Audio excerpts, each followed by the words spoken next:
The silence comes first.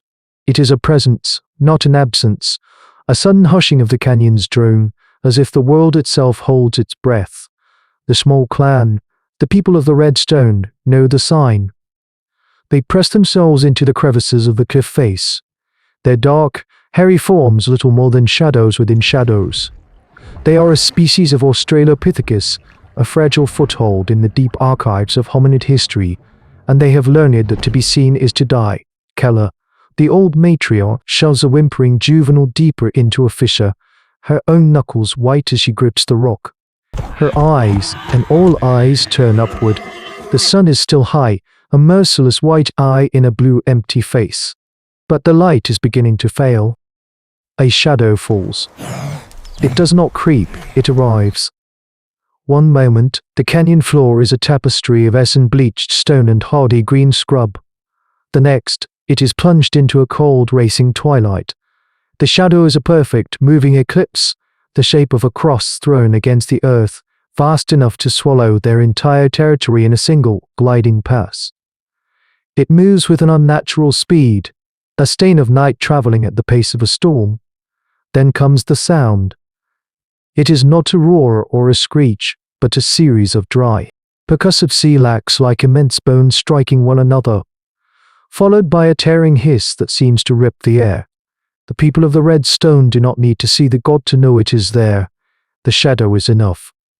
Its daily passage is the only true clock in their precarious lives, a measure of time written in pure terror. But today is different. The shadow does not pass. It slows, circling. Keller feels a cold dread snake up from her belly. For 3 suns, it has been this way ever since it took young OON.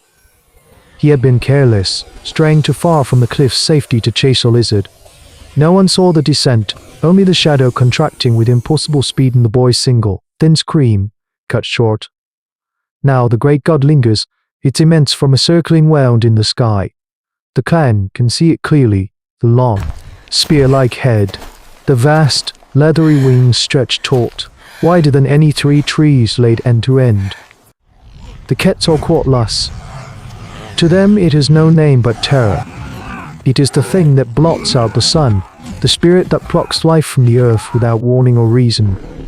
This is their world, a life lived 1,000,000 years ago under a sky that hunts. The circling is a judgment. It is a promise. It is a promise. It is a promise. It is looking for another. Something that aches like a broken bone, the birth of dread, the dawning of worship. The hunger is a beast inside the beast. For 3 days, the shadow has held them hostage. The stored roots are gone. The dried insects are a memory. The children chew on strips of tough hide, their bellies swollen with emptiness. The fear of the god above is matched only by the gnawing certainty of the enemy within. It is this desperation that drives them to the edge of the scrubland when alone, aged Protoceratops, its frill-scarred and one horn splintered, limps past their crevice. Suicidal hunt, conducted in short, frantic dashes between boulders, under the constant scrutiny of the circling shadow. But they are a species forged in the crucible of prehistoric life, and their hunger is greater than their fear. Grak, the strongest male, lands the final blow, driving the sharpened femur of some long-dead creature deep into the animal's neck. The kill is messy, loud, and it does not go unnoticed. The clacking sound from above grows more insistent. The Quetzalcoatlus tightens its gyre, its shadow a suffocating blanket. The clan drags the kill, a treasure of meat and bone worth a week of life, to the mouth of their cave. The scent of fresh blood fills the air, a maddening perfume. They reach for their tools, the primitive but effective implements of their osteodontocratic technology, scrapers made from shoulder blades, cutters fashioned from horn. But Keller stands before the carcass, her body a rigid barrier. She raises a hand, not to strike, but to command silence. Her face is a mask of grim resolve. She points a long, crooked finger at the Protoceratops. Then she points to the sky, where the god hangs like a splinter in the eye of the world. Finally, her finger stabs towards the offering rock, a flat, exposed slab of sandstone that juts out over the canyon, a place they shun, a place of death. The meaning is clear, and it is unthinkable. A low growl rumbles in Grak's chest. He takes a step forward, gesturing with his blood-soaked bone knife from the dead animal to the whimpering children. Food, now. Kella does not flinch. She lets out a sharp, piercing cry and mimes the great beast descending, her hands to claws snatching something small from the ground. She mimes "Oh, Anne." The memory is a physical blow. Rak stops. The clan understands. It is a negotiation, an act of intelligence born from terror. It is the first prayer, and the currency is blood. With immense reluctant effort, they push the carcass from the safety of the overhang. The labor is agonizing, each clan member exposed on the sun-baked rock. They can see the creature clearly now, the dull sheen of its leathery wings, the strange, hair-like pycno fibers that cover its body. Its gaze is a physical weight.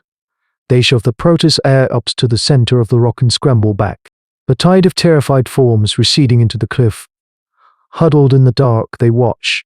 The offering lies cooling in the sun.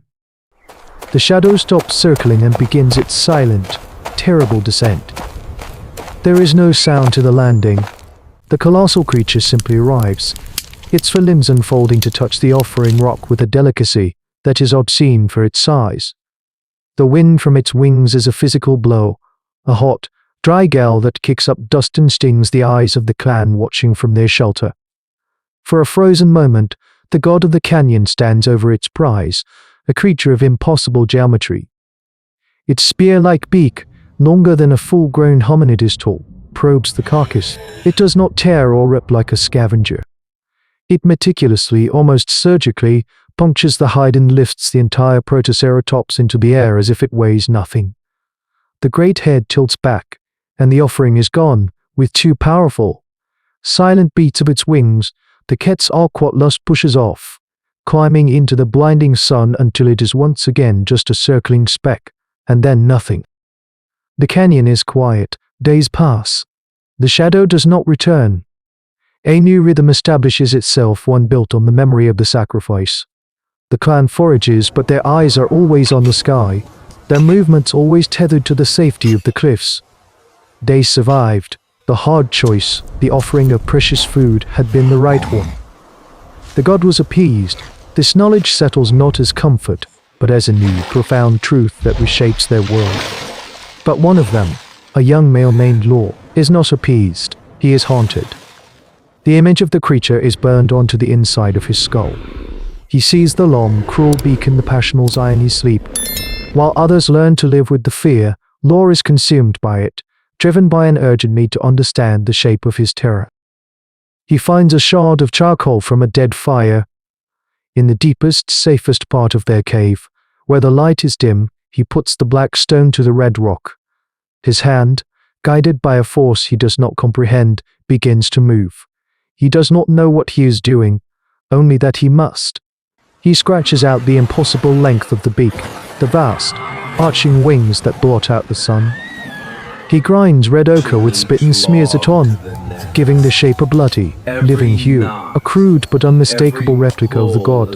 When Kella finds him, she stops, her breath catching in her throat. She does not see a drawing. She sees an idol. She sees the shadow, captured and held fast on the wall. She touches it, her fingers tracing the charcoal outline with a reverent terror. One by one the clan gathers. They stare at the image, their fear now given a face.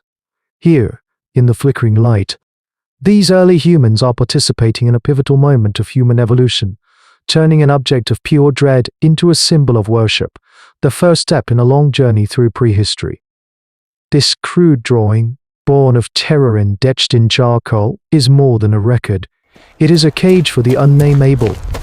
By giving their fear a form, the people of the Redstone did something profound, something that would echo through all of hominid history.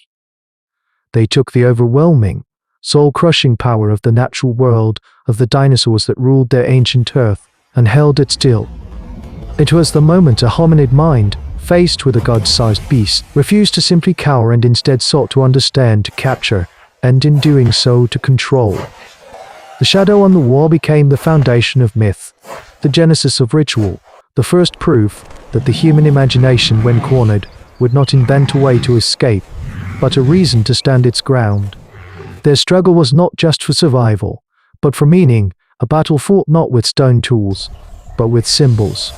It is a conflict that continues to this day, a war that began when the first of our ancestors looked upon an indifferent monster and saw the face of a god.